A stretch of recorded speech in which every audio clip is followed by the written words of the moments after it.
What's up, worldwide media? Did it again. How exciting. I don't even know what to say. I feel incredible. So thankful that obviously that I made it across safely. Training and hard work definitely pays off. All my training in my hometown in Sarasota, all that hard work definitely pays off.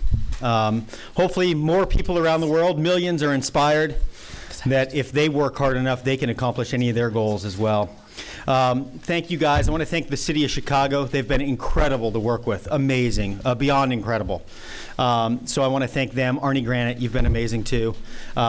And thank you guys for your support, because these events wouldn't be so big and worldwide events if it wasn't for all of you. So I just want to take a moment to thank each and every one of you for taking time to be here as well, to enjoy them, to watch them, to write about them, to film them, and to build them into the stories that they are. I wouldn't be who I am today if it wasn't for the media and the press. So thank you guys for all you do.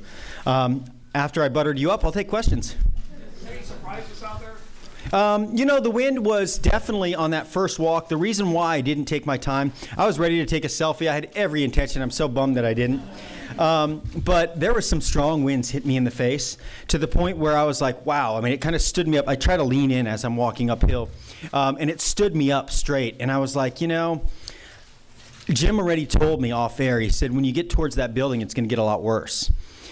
So after hearing that, I thought, you know what, I'm just going to get my butt up to that other building safely and get onto the blindfold. I think I would have probably taken a little more time if it wasn't for the fact that my mind at about 25 feet from that building was already on the next walk going, I got to do this blindfolded. I need to start focusing on that and change gears. So I probably would have went a little slower, but what an amazing, beautiful city, man. The skyline is just unreal from up there, just to take it in.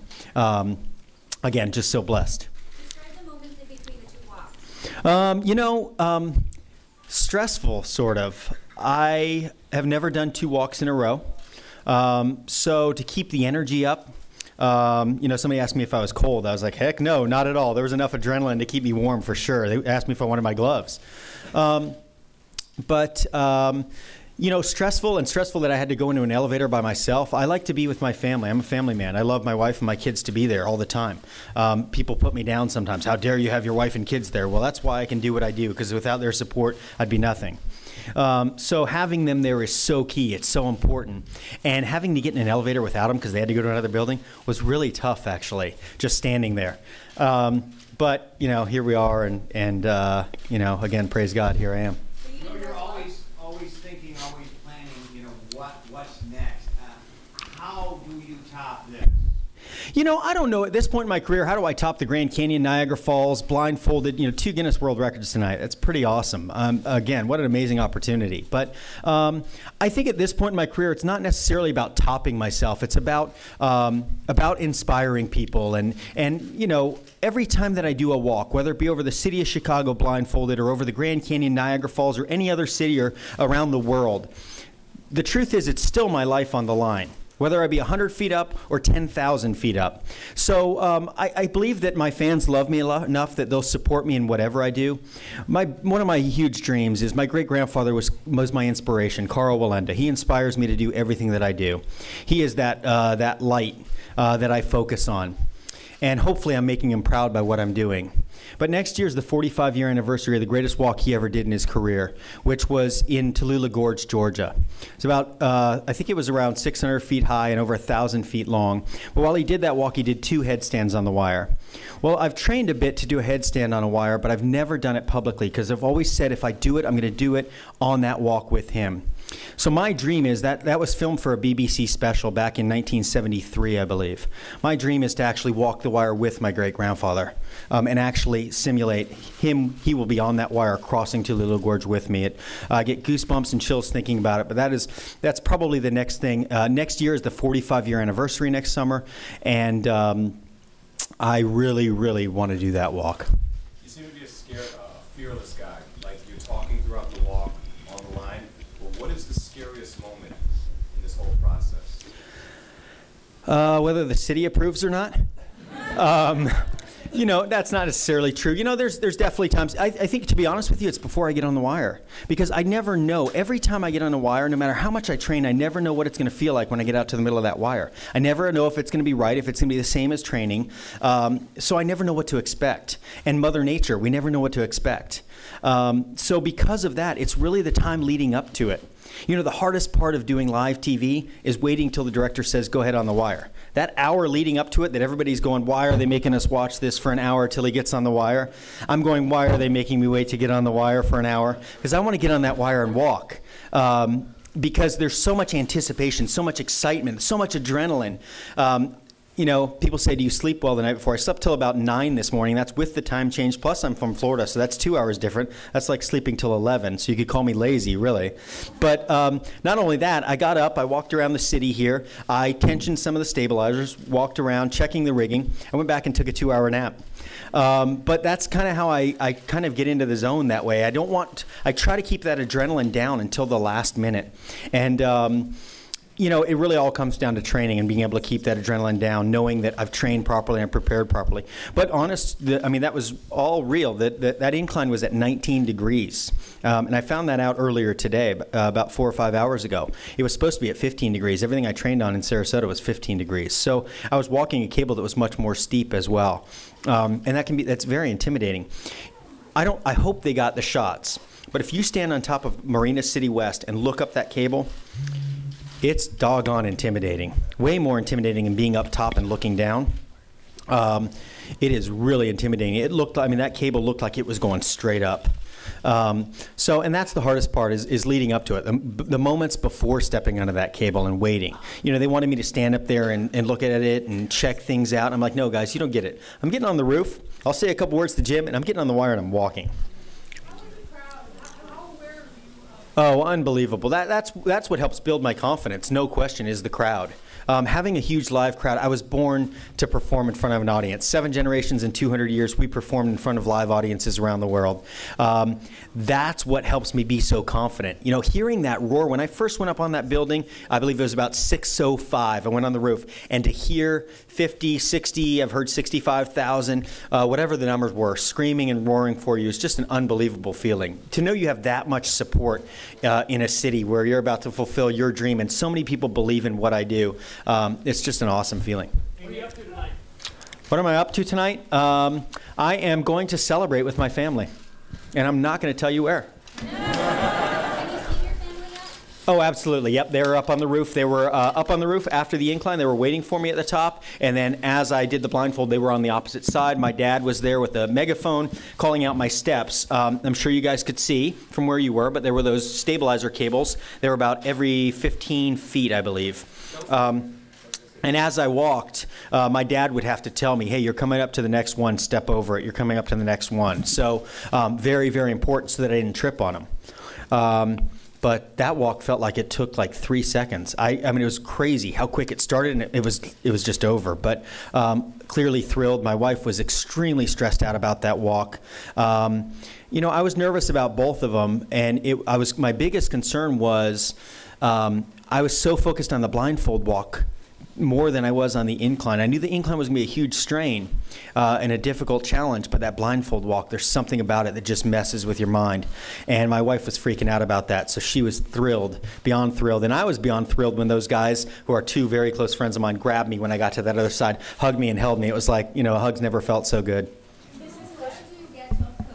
Where do I get my courage? I think from 7 generations in the history of my family really is in doing it my whole life. I mean, I started walking wire when I was 2. My mom was 6 months pregnant with me, and she was still walking the wire. So, I've walked a wire longer than I've been alive. And so it becomes something that is almost second nature. And it truly is my passion. People come up to me and say, why do you do that? It's what I love to do. You don't tell Tiger Woods, why do you golf? It's what he loves to do, and I love to walk wires. It's just the truth. When when a storm comes to Florida, all the surfers go to the beach and surf. I go in my backyard and get on a wire because I want to face those winds. I want to face the torrential downpours, the rain, all of that, because it's what I love to do. It's my hobby. Why Chicago? Can you talk specifically how Chicago, city Chicago worked with you? Chicago is it was a dream of mine. My sister lived here for about 13 years, so I spent a lot of time in the area. And as I was here, I was performing at Goodman Theater 2010, 11, I think, for about 3 months. And there's a fellow wire walker named Jay Cochran, and he was here in town. He's since passed away, not from wire walking, from natural causes. But we went to dinner, and we talked about, he was about to retire, and he wanted it to be his last walk here in Chicago and to kind of pass the torch. So this really was, a lot of it was just to honor him. He just passed away about 6 months ago. It was always his dream to walk across Niagara Falls. We kind of became close friends. He was from Canada. And we talked about that walk. So really, that's one of the reasons why I wanted to do something in Chicago. But the Windy City, that title was like, I thought that's what I want. I'm a wire walker. I like building drama and excitement, and it's the Windy City. I got to walk there. Then I looked it up online and found out it was all about politics and had nothing to do with wire walking.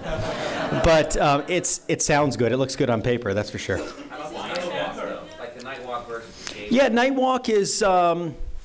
Night walk is definitely intimidating for some reason. Don't ask me why it's intimidating to walk at night. Of course, the production crew, Peacock Productions, does an amazing job, and they lit it up like it was daytime. They did an incredible job. But there's something eerie about waiting till nighttime.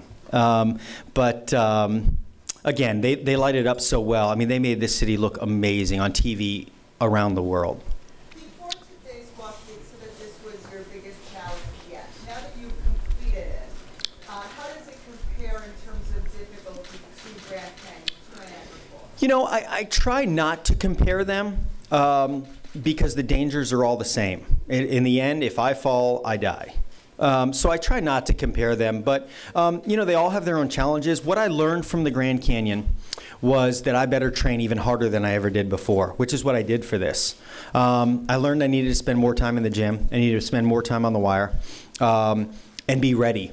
And I really felt confident coming here. The Grand Canyon, it wasn't that I didn't feel confident, but there were a couple times where I went, holy crap, I should have trained more. Even though I've spent hours a day on the wire, I thought, I just didn't feel like I was, there was times where I went down and knelt down on that wire, which you all saw, with gusts of, I found out 51 miles an hour. I thought it was 48, but 51 mile an hour gusts, Jim told me yesterday, while I was crossing the Grand Canyon. I went down to that wire and went, how embarrassing is it going to be if I have to grab onto this wire and hold on and wait for help? And I thought, I never want to be put in that position, so you better train and prepare properly. And that's what I did for this walk, and that's why I was able to go into it confidently. And the blindfold, just spending the amount of time in training. As I was training, my grandmother came to watch practice. Now, she is old school circus performer through and through. And she watched me walk blindfolded. Now, mind you, I'm training about 36 feet up in the air. So it's still dangerous. And I walked across blindfolded, and she goes, yeah, now do something, in her German accent. I mean, what do you mean do something? I just walked across this blindfolded. Yeah, I want you to kneel down, do something. That's not impressive to me. So I challenged myself, and I walked back, and as I walked back, I knelt down. It was good for me. It was respecting her, so it was good for her. But it also built confidence in me, knowing, hey, if you have a problem, kneel down. I practiced walking backward blindfolded. If there's a problem, you can back in. Just preparing for anything that I might have to face. And that's really how I can go into any of these events confidently is knowing that I've been trained, or that I have trained, and that I'm prepared. You know, training for the blindfold, I would train down low, a couple feet off the ground, and my family would come and shake that wire. They'd push me way more than 40, 50 mile an hour gusts. Although I definitely, on Halloween night, am very happy that I wasn't on the wire. This is for Chinese media. Are you planning to walk anywhere in China? You know what? I love walking a wire. I'll walk a wire anywhere in the world if I get the opportunity. How long are you giving yourself to celebrate this, and when are you getting on the wire again next? Couple hours. I got another wire I'll be getting on in a few hours. No, I'm just kidding. I will celebrate. I'll be on a wire from here. I'll spend all day tomorrow doing local media and thanking the city and everybody that was a part of this. And then I'll go to New York City and do a couple days of media. And then I'll go back to Florida. And on Thursday, I'll get back on a wire. I'm training a new troupe to do the 7-person pyramid on the wire. The 7-person pyramid. The 7-person pyramid on the wire, which my family did. There's a long history in our family. 1962, my family was performing the 7-person pyramid, and it collapsed, and 2 of my family members were killed, and 1 of my uncles was paralyzed. We're recreating that pyramid, so I'm training a new troupe to do that. So I'll be on a wire Thursday for 4 or 5 hours, and from then on, 6 days a week, until I perform that in February. Although I'm taking some time off because me and my wife are celebrating our 15-year anniversary. Stand up. And when we got married, we couldn't afford a wedding, so we got married at the courthouse. So we have been blessed, and we will now have a full wedding ceremony January 4th to celebrate 15 years, and very, very excited to do that. Yes, sir.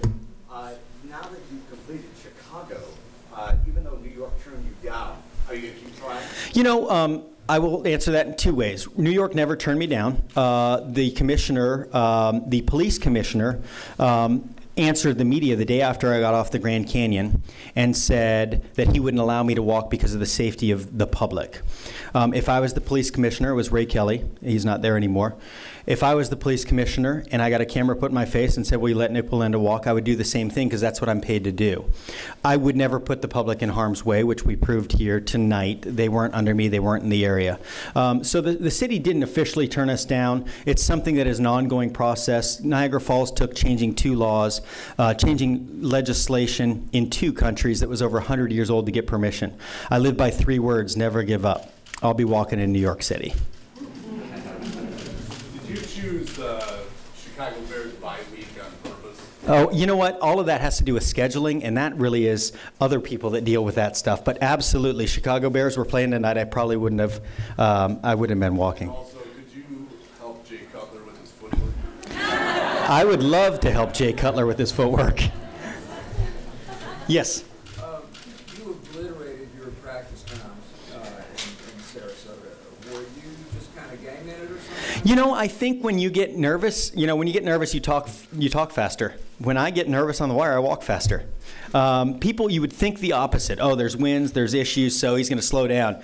And I said this from the beginning. If there's winds hitting my face and if it doesn't feel just right, I'm getting my butt across that wire, and that's all I care about, getting from point A to point B. So I really think it had more to do with that than anything. I've walked a wire my whole life, so yeah, I can talk and I can, go back and forth with people, my dad and the commentators, but that doesn't mean I'm not nervous, and that doesn't mean that the risks aren't the same. And that wire was moving a little funky because of the way it was stabilized. The wire was dancing a little bit, and I was really worried that it was going to build up a rhythm, and I didn't know what to expect. So I was like, you know what, I'm not going to mess with it. I'm just going to get across. When you go with your family later, are you going to take out any sort of special insurance for yourself? Do I have to take out special insurance? No. I mean, my whole life is about special insurance, that's for sure. When you go out with your family later, do you talk about the walk? Do you discuss? The reason why Allstate was a sponsor is because I own part of Allstate, but go ahead. Do you discuss the walk later with your family, or now is it done, over with? Yeah, we'll talk about it. I mean, look, every time I do a walk, I sit down with my core team, my dad, my uncle, my family, and say, here's what went right, here's what went wrong, how do we do it better? In every aspect, from working with the city, making sure things are done smoothly, we don't, inhibit the city, or, it's very important to me. That wire went up in the middle of the night. It went up overnight. You were driving to work the next morning, it was up. It's very important to me that I don't get in people's way and that my team doesn't get in people's way. So we talk about every aspect of it. How do we make sure the public's safe? All of that stuff is extremely important to me, and that everybody is happy at the end of an event, that the Marina City Towers, that they're thrilled with everything, Leo Burnett Building, who've been amazing to work with, but that they're happy with everything that happened. And if there's something that's wrong, we'll make it right, and we'll learn from that and make sure it doesn't happen again. We have the bullhorn. I don't know. I'll have to find out. That wasn't my team, though. It was supposed to be provided to my team. You proposed to your wife on a rope. What are some of the other things you've done on a tightrope? I have 9 Guinness World Records as of tonight. I have rode a bicycle on a wire. I have, of course, we do pyramids on the wire. I lay down on the wire. I've jump rope on the wire. There's a lot of different things that I do, but that's more in a theatrical setting. So I do a lot of stuff.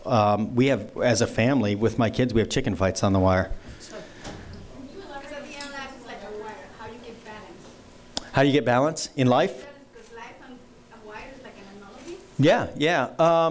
How do you get balance of life in a wire? Well, you know, I balance my life and try to remain humble, and one of the ways I do that is keeping my family very close to me, and they help keep me humble. They are my rock, they are my core, and without them, as I said, I would be nothing. I would not be able to do what I do if it wasn't for my father, my mother, teaching me the skills that I know today, and being there for me on every walk. My wife, my kids, having them there is key, and that's really how I find balance in my life, is by keeping my family extremely close. Can you talk a little bit about your relationship with Joel Osteen and why you like that as part of your team? Yeah, you know, we're just friends, to be honest, and just like him, there were many, many more friends there, We've just become friends over the years. I've known him for a long time. He used to come see me perform. I used to attend his church when I was performing in Texas, in Dallas. So we've just become friends, and he's just like, you know, just like any other friend. He's invited to be there, and we hang out, and it's great. Of course, for TV, they want the stars. I've got a lot of other friends that are sitting on the other side of the camera there in those rooms too with me. But honest to goodness, we're just buddies. We're just friends. We just have a good relationship. We talk, we text. Matter of fact, we do a lot of things together. We spend a lot of time together. What was your prayer about? What was my prayer about? You know what? Of course, it's always about safety, and that lives will be touched, that people will be inspired. You know, that's always my prayer, that people will be inspired by what I do. I know a lot of people look at it and say, why would they be inspired by what you do? But I get countless recollections and emails and such from people that say that they were inspired by what I do. Not to walk a wire over Chicago blindfolded, but you know, to pursue their dreams, even though they seem impossible. You know, people look at that wire and say, all day I was on the sidewalk and people didn't know I had a hat on backwards and I had glasses on, and they're all saying, that's impossible. And I prove that the impossible isn't impossible if you work hard enough. That's what my life's about.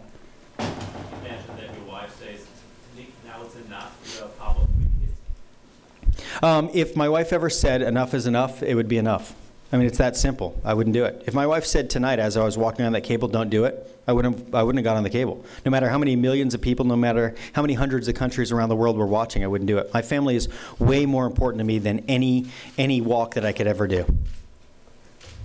When you're walking, how often do you look down? Are you constantly You know, I look down, definitely. I mean, when I went up on the roof the first time, I stood right on the edge and looked down a couple times. Not on the spire, I did too, but you can't see straight down. But once I got over to the blindfold side, absolutely looked down and kind of take it all in. While I was walking, I looked down a little bit, especially at the end.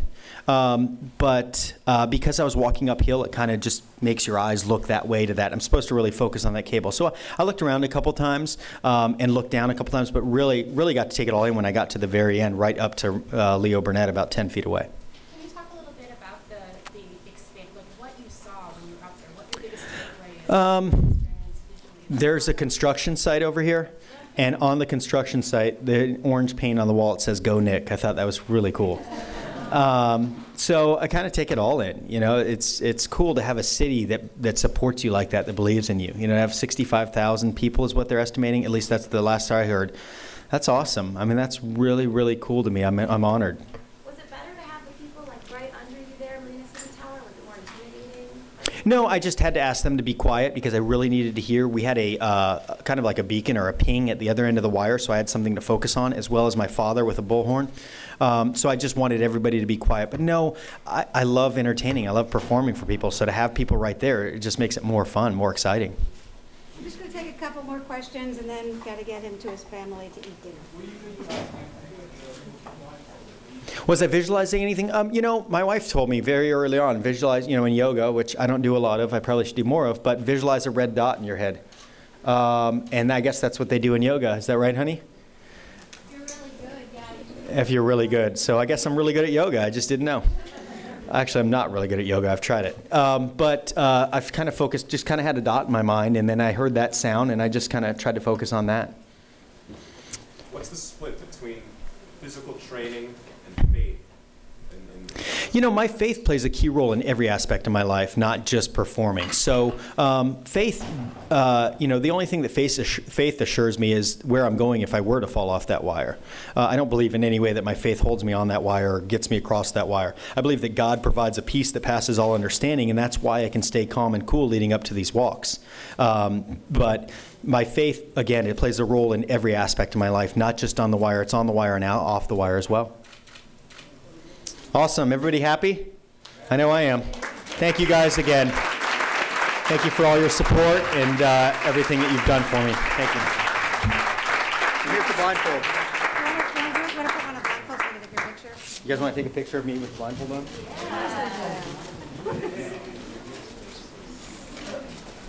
My hair is a mess too. I didn't get it fixed. Smile. Down. We good? Oh, head down? What that? Sound like you're walking. Already tripped on the way in.